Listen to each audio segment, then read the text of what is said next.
তেতিয়া চাগে মোৰ বয়সটো মোৰ মনত নাই 8 বছৰ 9 বছৰমান হ'ব লাগে 8 বছৰ 9 বছৰ হয়তো মই ইমানখিনি মেচিয়ৰ্ড নাছিলোঁ যে মোক কোনোবা ইয়াত চুলে মই কি কৰিব লাগে কি ৰিয়েক্ট কৰিব লাগে মই চাগে গম নাপাইছিলোঁ আৰু মোক চাগে ঘৰত ইমানখিনি শিকোৱা নাছিল গুড টাচ বেড টাচ আজিকালি নিচিনা ইমানখিনি মোক শিকোৱা নাছিল আৰু মই বুজি পোৱা নাছিলোঁ অ'কে মোৰ ফেমিলিত এজন মানুহ আছিল মোৰ মামা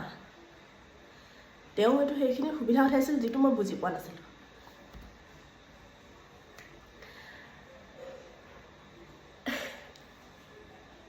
মই এটা কথা বুজি পাইছিলোঁ যে এইটো ভাল নহয় বা এইটো মোৰ আনকমফৰ্ট ফিল হৈছে কিবা মই আঁতৰাবলৈ চেষ্টা কৰিছিলোঁ কিবা এক প্ৰকাৰত সেইটো মলেষ্ট আৰু যেতিয়া মই ডাঙৰ হ'লোঁ অলপকৈ ডাঙৰ হ'লোঁ যে তেতিয়া মই গম পাওঁ যে এই মানুহটো ভাল নহয়